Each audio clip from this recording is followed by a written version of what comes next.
আগামী 10 তারিখ সোমবার ঈদুল আজহা উপলক্ষ হবে। ঈদুল আজহার কুরবানি অনুষ্ঠিত হবে। আজহা বা কুরবানি অর্থ হচ্ছে ত্যাগ, আর ঈদ অর্থ খুশি। অতএব ঈদুল আজহা অর্থ কুরবানির খুশি। এই কুরবানির দিনে আল্লাহ সুবহানাহু ওয়া তাআলাকে রাজি খুশি করার জন্য, আল্লাহ সুবহানাহু ওয়া তাআলার উদ্দেশ্যে জানোয়ার জবাই করা হয়। এর মধ্যে মালের ত্যাগ স্বীকার করা হয়। যে কোরবানি আমরা করব, এই কোরবানির মধ্য দিয়ে মালের ত্যাগ স্বীকার করা হয়, মালের কোরবানি দেওয়া হয়। এই মালের কোরবানি দিতে পারার মধ্যে মুমিনের একটা আনন্দ বোধ হয়। এজন্যই একে কোরবানির ঈদ বলা হয়। আরবিতে বলা হয় ঈদুল আজহা, আরবিতে বলা হয় ঈদুল আজহা। ইসলামের অনেক ধরনের কোরবানি বা ত্যাগের বিধান রয়েছে। এক ধরনের কোরবানি রয়েছে, এক ধরনের কোরবানি হলো জানের কোরবানি।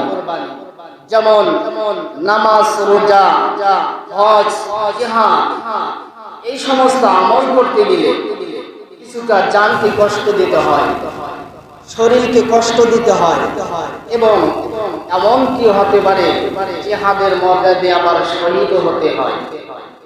এক ধরনের কোরবানি এটি। আবার আরেক ধরনের কোরবানি হলো মালের কোরবানি। মালের কোরবানি হচ্ছে যাকাত, ফিতরা, দান, সদকা। এই যাকাত, ফিতরা, দান, সদকার মধ্যে দিয়ে মালের কোরবানি হয়ে যায়। আরেক ধরনের কোরবানি হচ্ছে মনের কোরবানি। সম্মানিত উপস্থিতি, সর্বশ্রেষ্ঠ কোরবানি হচ্ছে, সর্বোত্তম কোরবানি হচ্ছে মনের কোরবানি।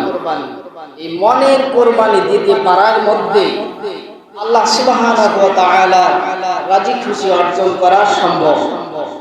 সম্মানিত উপস্থিতি, রাসূল কারীম সাল্লাল্লাহু আলাইহি ওয়াসাল্লামের যুগে কাফির মুশরিকরা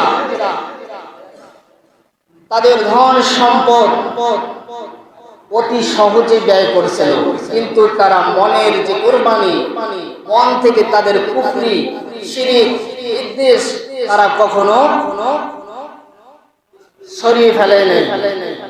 তারা কখনো মন থেকে তাদের যে কুফরি রয়েছিল, তাদের যে শিরক রয়েছিল, এই কুফরি, শিরক কখনো মন থেকে সরায় নাই। এমনকি ইসলামের মধ্যে মুসলমানদের বিরুদ্ধে এই কাফির মুশরিকরা জিহাদ পর্যন্ত করেছিল। তারা জিহাদে অংশগ্রহণ করেছিল, বিপুল পরিমাণ টাকা পয়সা তারা খরচ করেছিল, কিন্তু তাদের মনের কোরবানি দিতে পারেননি। সম্মানিত উপস্থিতি, মনের কোরবানিটা হচ্ছে সবচেয়ে বড় কোরবানি। সামনে ঈদুল আজহা যে কোরবানি আসছে, এখানে জানোয়ার জবাই করার মাধ্যমে মালের কোরবানি হবে, সেই সাথে মনের কোরবানিও হবে। এই কোরবানি জবাই করতে বিপুল কোরবানির যে যন্ত্র জবাই করব, এই কোরবানির যন্ত্র জবাই করতে গেলে বিপুল পরিমাণ অর্থ খরচ হবে। এর মধ্য দিয়ে আমাদের মনের কোরবানিও হবে এবং মালের কোরবানিও হবে। সম্মানিত উপস্থিতি, শুধু যদি আমরা মনে করি যে কোরবানি করতে গেলে মনের মধ্যে একটা প্রশ্ন জাগে, মনের মধ্যে একটা আমাদের সকলের মনের মধ্যে একটা চিন্তা চেতনা থাকে যে আমরা গোশত খাবো, কিংবা আমার গরুটা কত মোটা মোটা তাজা নিলাম এ ধরনের চিন্তা জাগতে পারে, কিন্তু না, এই সমস্ত চিন্তা ধারণা আমাদের মন থেকে কোরবানি দিতে হবে, অর্থাৎ একমাত্র আল্লাহ সুবহানাহু ওয়া তাআলাকে রাজি খুশি করার জন্য আমরা এই জন্তুটা ক্রয় করব।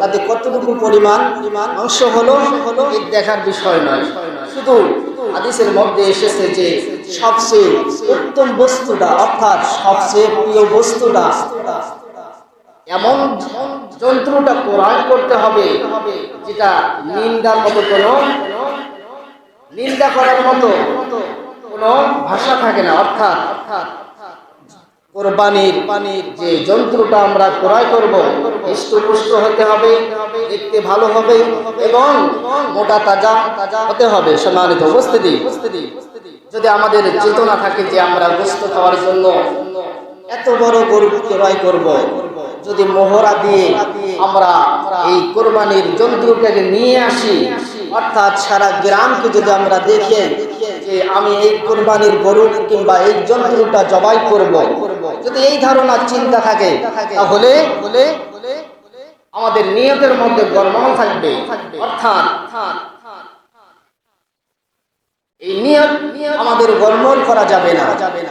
আমাদের চিন্তা চেতনা থাকতে হবে যে একমাত্র আল্লাহ সুবহানাহু ওয়া তাআলাকে রাজি খুশি করার জন্য আমরা কুরবানি করব এবং যে যন্ত্রটা ক্রয় করব সেটি ভালো মানের উন্নত মানের ক্রয় করতে হবে। সম্মানিত উপস্থিতি, আল্লাহ সুবহানাহু ওয়া তাআলার কাছে আমাদের যে কুরবানি করি এই কুরবানির রক্ত মাংসকে আল্লাহ সুবহানাহু ওয়া তাআলা চান কি না? চান না। আল্লাহ সুবহানাহু ওয়া তাআলা কোরআনে কারীমের মধ্যে বলেন, লা ইয়ানালুল্লাহু লুহুমুহুমা ওয়ালা দিমাউহা ওয়ালাকিন ইয়ানালুহু তাকওয়া মিনকুম।